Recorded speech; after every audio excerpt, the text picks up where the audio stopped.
Hey everyone, thanks for tuning in. If you're new here, consider subscribing. It really helps to keep these stories coming. And while you're here, let me know in the comments where you're listening from. Now, sit back, relax, and let's get into the story. My name is Johan Morris, and I am, or was, a junior air traffic controller at Philadelphia International Airport. 142 days ago, the world below me changed forever. Since then, I've been living in this control tower 200 feet above a sea of cracked asphalt, rusting aircraft, and things that never stop moving when the sun goes down. When the last evacuation flight left in the early weeks of the outbreak, I didn't go. I was supposed to. Everyone else in the tower did except me. That C-130 Hercules took off from runway 9R in the early hours before dawn. Its 4 Allison turboprops thundering over the Delaware River. The last thing I heard on the radio was the crew reporting they're heading for Muir Air Force Base before static swallowed them. Later, binoculars showed me a black column of smoke in the far distance, and I knew I'd never see that plane again. The reason I stayed, a mix of stubbornness, fear, and a dangerous belief that maybe staying put would keep me alive longer than chasing salvation.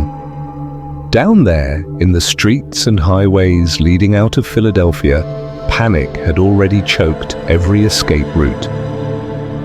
People jammed E95 and the Platte Bridge. Cars gridlocked until the sound of chaos reached them.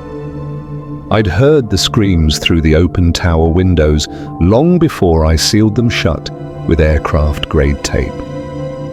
From up here, I have a view in every direction. The city skyline to the north, the oil refineries of Paulsboro, New Jersey to the south, the Delaware River cutting a wide silver line to the east, and the sprawling runways and taxiways of the airport itself below. The ground is a mixture of silence and danger, by weeds and stains from weathered jet fuel. But the real hazard is movement. The infected wander the open ground between hangars, cargo bays, and jet bridges. They drift like slow shadows during the day, but I've seen them break into a dead sprint at night when something draws their attention. The tower itself is still intact. The main control room has 6 positions: ground, tower, clearance, delivery, departure, arrival, and the supervisor's console. I know each one now, though I was only officially trained for ground and clearance. The walls are lined with large glass panes reinforced with metal framing, and I've draped them with tarps from the maintenance stores to keep my light from leaking out at night. I sleep on a cot in the break room behind the radar consoles, and my food supply comes from 3 sources: the vending machines in the staff lounge, the unclaimed emergency rations from the airport security office, and a stash I've made from careful scavenging in the concourse when I dared to go down. Water was my biggest concern at first, but the tower has an old Culligan filter system and a rooftop rainwater catchment I rigged using spare aviation fuel drums and tarpaulins. Rainwater isn't perfect, so I boil it on a camping stove I found in a TSA confiscated items bin. Life settled into a routine as much as it can in this world. By day, I scan the surrounding area with binoculars, watching the runways for signs of life, or more accurately, signs of anything dangerous. I've seen airliners sitting in remote parking stands, doors open and stairs extended, their fuselages baking in the sun. I've also seen what happens when the infected find their way into one. But the strangest sight came on day 140. It was mid-afternoon and I was running a power check on the tower's backup generator. The airport's main grid is dead, but the tower's diesel still works if I ration it. That day, as I was checking the fuel levels, the VHF radio crackled to life for the first time in months. At first I thought it was just static. Then a voice came through, faint but urgent. "Control tower. This is Piper November 312 Bravo. Anyone reading? Over." I froze. It had been months since I heard any human voice over the radio. I grabbed the mic. "November 312 Bravo. This is Philadelphia Tower. I read you faint but clear. State your position." There was a pause. Then the voice came again, a little more desperate. I'm about 7 miles west of you near Landown. I'm on the ground. I can't get airborne engine trouble. There's no safe place here. They're in the streets. I checked my map. A small municipal field called Lansdowne Airstrip had been decommissioned years ago. If he was there, it meant he'd landed on a strip that was probably overgrown, surrounded by neighborhoods that had gone bad weeks after the outbreak began. Say your fuel status? I asked out of habit. Fuel's fine. Engine won't start. I've got maybe 2 days of supplies left. If you can see me from up there, I'll light a signal at night, but I can't hold out much longer. His voice cracked on that last part. I wanted to help, but the reality hit me immediately to get to Landown. I'd have to leave the safety of the tower, cross the open airport, make it into the terminal concourse, and somehow find a vehicle that worked. Then I'd have to drive through miles of infected streets, get him, and make it back alive. The idea nodded at me all night. I told myself I couldn't do it. Too dangerous, too many unknowns. But when I saw his signal the next night, a faint orange flicker far to the west, visible just above the treeine, I knew I wasn't going to be able to ignore it. The problem is the concourse is not safe anymore. The last time I went down, the infected wander in from the parking decks and baggage tunnels, and sound carries too far in those cavernous halls. If I'm going to help this guy, I'll need to plan every step, every doorway, every possible choke point. I took out my laminated terminal map, the same one we used in evacuation planning drills, and spread it over the supervisor's desk. My route to the concourse would start with the service stairwell on the north side of the tower, descend 6 flights to the base, cross the security checkpoint area, and then cut through the short corridor to Terminal A West. From there, I'd need to move through at least 2 concourses to reach the long-term parking decks, my only real chance at finding a working vehicle. The risk wasn't just the infected. With no power in most of the terminal, I'd be moving through long stretches of darkness where shadows could hide anything. I spent hours that night doing a dry run in my head. I listed the equipment I'd need and laid it all out on the break room counter. My primary weapon would be the Remington 870 police magnum I'd taken from an abandoned airport police cruiser months ago. I cleaned it twice, checked the action, and counted my shells. I had 24 12-gauge buckshot rounds in total, plus a handful of slugs. Not enough for prolonged fighting, so noise discipline would be critical. My backup would be the Gerber strong-arm fixed blade strapped to my left thigh. I also packed my LED headlamp, a handheld flashlight with a red filter, a pair of TSS-shoed nitro gloves, a roll of duct tape, a folding prior, and my compact handheld aviation radio for maintaining contact with the stranded pilot. The tower felt even more isolated that night, like the walls were closing in. I kept scanning west with binoculars, catching that faint flicker of his fire between the treetops, and I imagined what it would feel like to be down the Tuxo, on the ground, completely surrounded. I'd been safe up here for so long that the idea of walking into that kind of danger again was like stepping out onto thin ice. At 050, the next morning, I started the descent. The stairwell was concrete, the kind where every footstep echoed. I moved slowly, checking corners before committing to each landing. The metal security door at the base of the tower was locked with a deadbolt I'd installed after my last close call. I kept it shut most days to prevent anything from wandering in. I unlocked it, listened for movement, then slipped through and relocked it behind me. The old TSA checkpoint loomed ahead. The conveyor belts were frozen mid-motion. Trays still holding half-forgotten items, a set of keys, a paperback novel, a child's toy car. The air smelled faintly of mold and stale coffee. I skirted the edge of the checkpoint, keeping low and moving past the glass booth where agents once stood. Beyond it, the concourse stretched into dim light. The long windows on my right strew with months of rain and dust. I'd taken maybe 20 steps when I heard it. The soft, irregular scrape of movement somewhere ahead. I ducked behind a pillar, let my breathing slow and peered around. 2 infected shuffled in the middle distance, one wearing what used to be a US Airways ground crew vest, the other in a wrinkled business suit. They moved without pattern, heads twitching to drift toward the baggage claim corridor before continuing, hugging the left wall where shadows were thicker. Every sound was magnified in that dead terminal. The rubber soles of my boots made the faintest squeak against the polished tiles, so I shifted to a half step, rolling my feet to keep quiet. I passed through the food court, tables overturned, paper cups scattered like leaves. The smell here was worse. Something had rotted in one of the back kitchens. I didn't stop to find out what. The first real challenge came at the intersection between terminals A and B. The wide open space left me exposed, and there was no way around it. I moved quickly, head swiving, shotgun raised, just enough to fire if I had to. A faint clatter echoed from the direction of the moving walkways, but I made it across without contact. When I reached the parking deck access door, I paused to listen. Silence. I used my pry bar to force the latch, the metal groaning softly as it gave way. Inside, the deck was dark except for slivers of daylight leaking through ventilation gaps.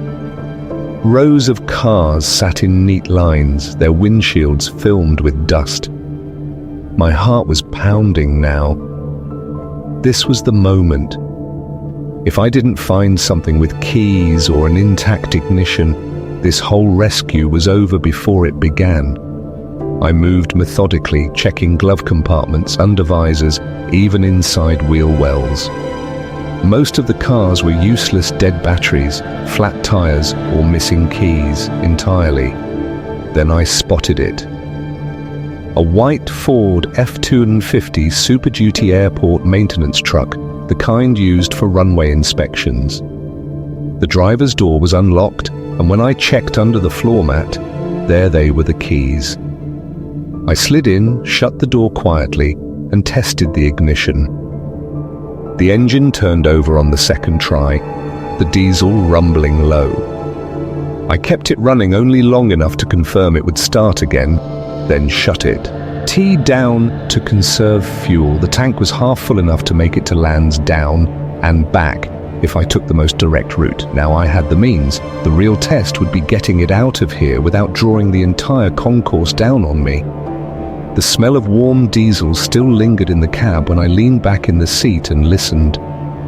The parking deck had its own kind of silence, not the open-air quiet of the runways, but a low, oppressive stillness, broken only by the occasional tick of cooling metal or the faint drip of water somewhere in the shadows. I stayed there for a full minute, letting my breathing slow and my ears adjust, making sure the sound of the engine hadn't stirred anything. The last thing I needed was to open the truck door and find I'd drawn a half dozen of them from the lower levels. When I was sure it was clear, I climbed out and started checking the truck's storage compartments. Maintenance crews kept all kinds of useful gear in these, sometimes for runway lighting repairs, sometimes for wildlife control. Inside the first side compartment, I found a heavy mag light, a flare gun with 3 cartridges and a small hydraulic jack, a set of insulated gloves and a battered first aid kit. I took everything I thought I might need, laying it in the passenger footwell where I could reach it quickly if things went wrong. The next step was getting the truck to a position where I could make a clean exit when the time came. I didn't want to start it up and roll right now. Every second I spent idling here increased the chance that the noise would carry into the terminal and bring trouble to the deck. So instead, I began scouting the nearest ramps, looking for the one that would get me to the airport's perimeter road the fastest. The east ramp was partially blocked by a delivery van that had crashed sideways into the guardrail months ago. That left the west ramp, which spiraled down toward an employee lot that backed onto the perimeter fence. From there, it would be a short exposed run along the service road to the airport's outer gate. I didn't like the exposure, but it was the cleanest shot I'd have. I returned to the truck and sat behind the wheel, mapping the route in my head. Once I made the decision to go, there wouldn't be any turning back. The infected weren't like people in the old world. You couldn't just lose them by ducking down another street. If they heard the engine, some of them would follow for blocks. I waited until early afternoon, timing my departure, so that by the time I reached Landdown, I'd still have a few hours of daylight to work with. Moving in darkness was suicide, unless you were somewhere you knew better than your own hands. When I finally turned the key again, the diesel came to life without hesitation. The sound was deafening after so much silence, and I found myself gripping the wheel tighter than I meant to. I eased it into gear and crept toward the west ramp, letting the engine idle low to keep noise down. The ramps were narrow, and the truck's mirrors barely cleared the concrete pillars in some spots. Halfway down, I caught movement in the corner of my eye, a figure stepping out from behind a parked sedan 2 rows over, then another. They weren't sprinting yet, but they'd heard the engine.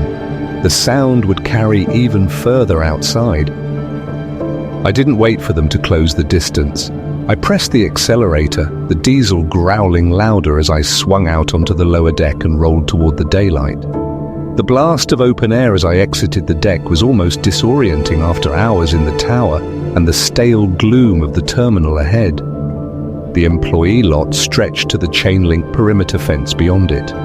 The perimeter road curved around the edge of the airport toward the west. I could see the service gate wide open, the swing arms frozen where they'd been left during the last evacuation. The road beyond was littered with debris, luggage carts, a toppled fence panel, and the bleached skeleton of a 737 fuselage mock-up once used on the roof. Keep your engine noise low. They've been wandering the fence line all morning. That was all I needed to hear. I slipped the radio back into its clip, checked the shotgun, and scanned my approach.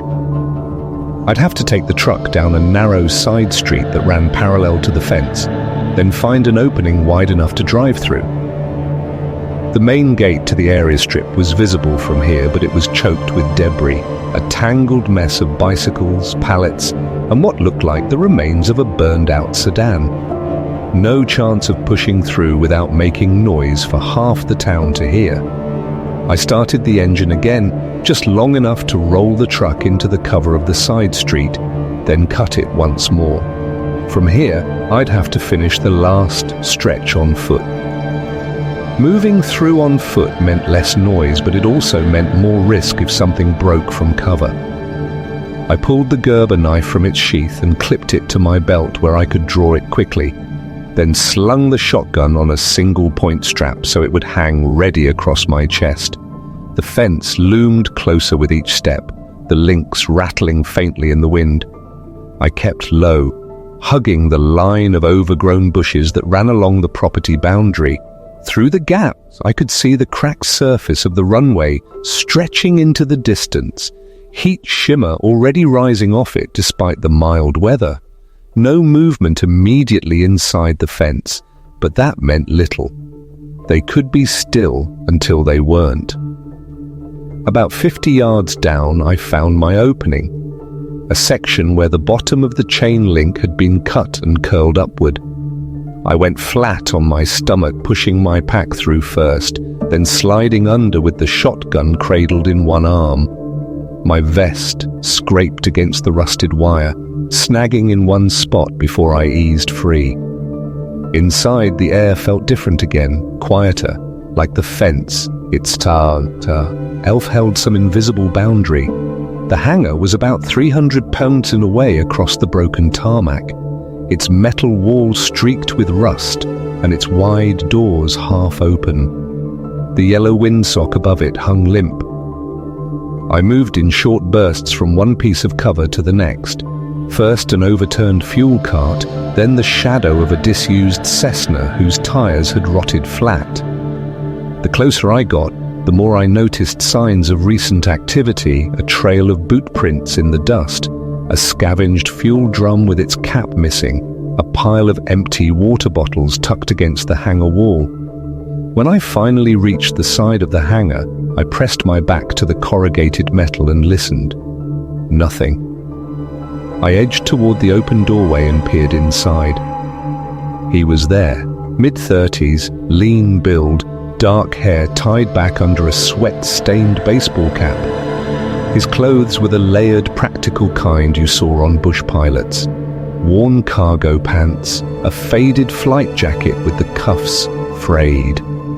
He was crouched over a small camp stove near the tail of a Piper Cherokee, the same aircraft designation I'd heard over the radio.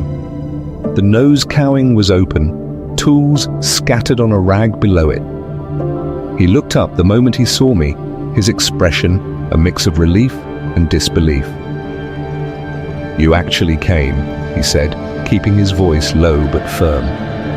"Didn't think I'd leave you to find out what's over that fence," I replied, stepping inside and letting the door shield me from the open runway. Up close I could see he'd been here for days, maybe longer. His face was pale under a layer of grime, and the way he moved had that careful, deliberate pace of someone rationing energy. The aircraft's engine compartment was half disassembled, and even from a glance, I could tell this wasn't a quick fix. "They've been circling in groups," he said, nodding toward the far end of the hangar, where a row of narrow windows looked out over the airstrip. "2 or 3 at a time, some brings them closer, so I work in short bursts. I scan the hangar's interior, fuel drums, spare tires, a workbench with scattered charts, and a rust-streaked locker that might hold something useful." My eyes kept flicking back to the wide-open gap of the hangar doors. "We'll have to move the truck close for getting you out of here," I said, already running the approach in my head. "And that means we need a clear path," he nodded grimly.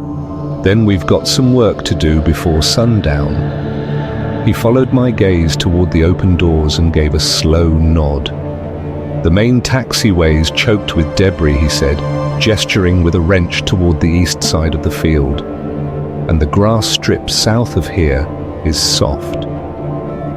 You'll bury the truck if you try it.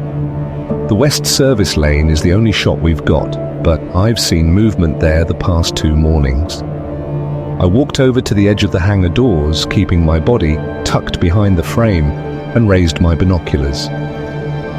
From this angle, the west service lane was just visible beyond a row of small maintenance sheds. At first I saw nothing, only the shimmering heat over the cracked asphalt and the dull reflection of sunlight on broken glass. Then, near the shadow of a leaning light pole, something shifted. 2 shapes, both upright but wrong in the way they held themselves, stood near the perimeter fence. They weren't moving much, just swaying faintly, heads angled toward the soundless air.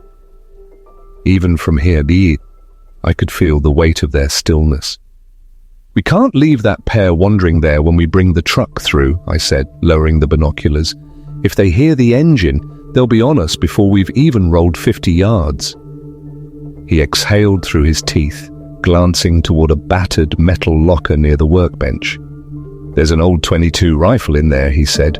"Not much stopping power, but it's quiet enough if you've got the patience." I crossed to the locker, swinging the creaking door open. Inside, nestled among rags in an oil-stained flight manual, was a Ruger with a laminated stock. The magazine was loaded but dusty. A cardboard box of 50 rounds sat beside it. I pulled the rifle out, checked the action, then ran a patch through the barrel. The bore wasn't perfect, but it would do. The plan was simple on paper. I'd skirt the inside of the fence, using the cover of the sheds close to within 50 yards of the pair on the service lane, and take them out one at a time. Then we'd scout the lane itself for any other movement, clear it if needed, and bring the truck in before the noise carried too far. We set out through a side personnel door on the hangar's west wall, the hinges groaning softly as a patchwork of cracked concrete and tufts of grass, with old tie-down points for small aircraft jutting like rusted anchors.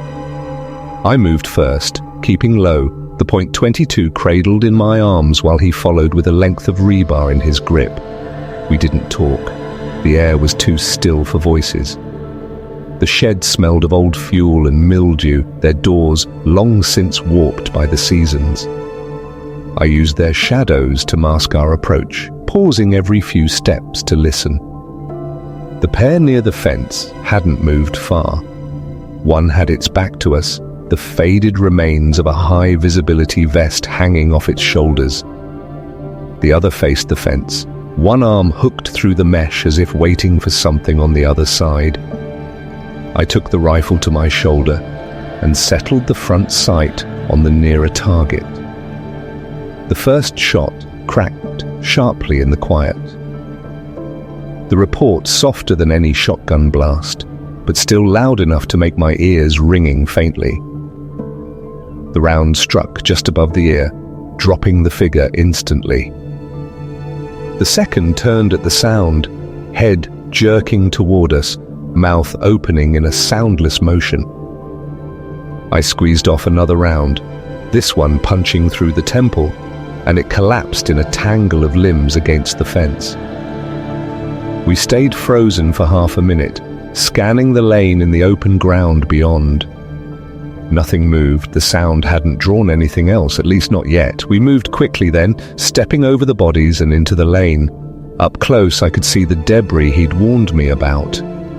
A stack of cracked plastic pallets lay scattered across one side of the asphalt, and several potholes had turned into small craters filled with rainwater. It would slow the truck, but not stop it. The bigger concern was the chain-link gate at the far end. It was still on its hinges, but the padlock had long since rusted solid.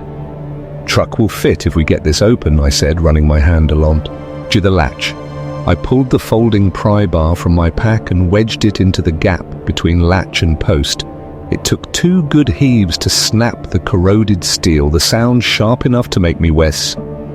We swung the gate open just enough for the truck to squeeze through. I marked the angle in my head. Too wide and it would block my own exit. Then we retraced our route back to the hangar, keeping the sheds between us and the open field. Inside, I slung the .22 and picked up my shotgun again. "Lane's clear. We'll move the truck now before anything changes," he didn't argue. We both knew how quickly still ground could turn into something else entirely. Thanks for listening. If you enjoyed this story, don't forget to like and subscribe. Your support keeps these creepy pastas coming. Until next time, stay alert, stay safe, and never ignore the feeling that something is watching.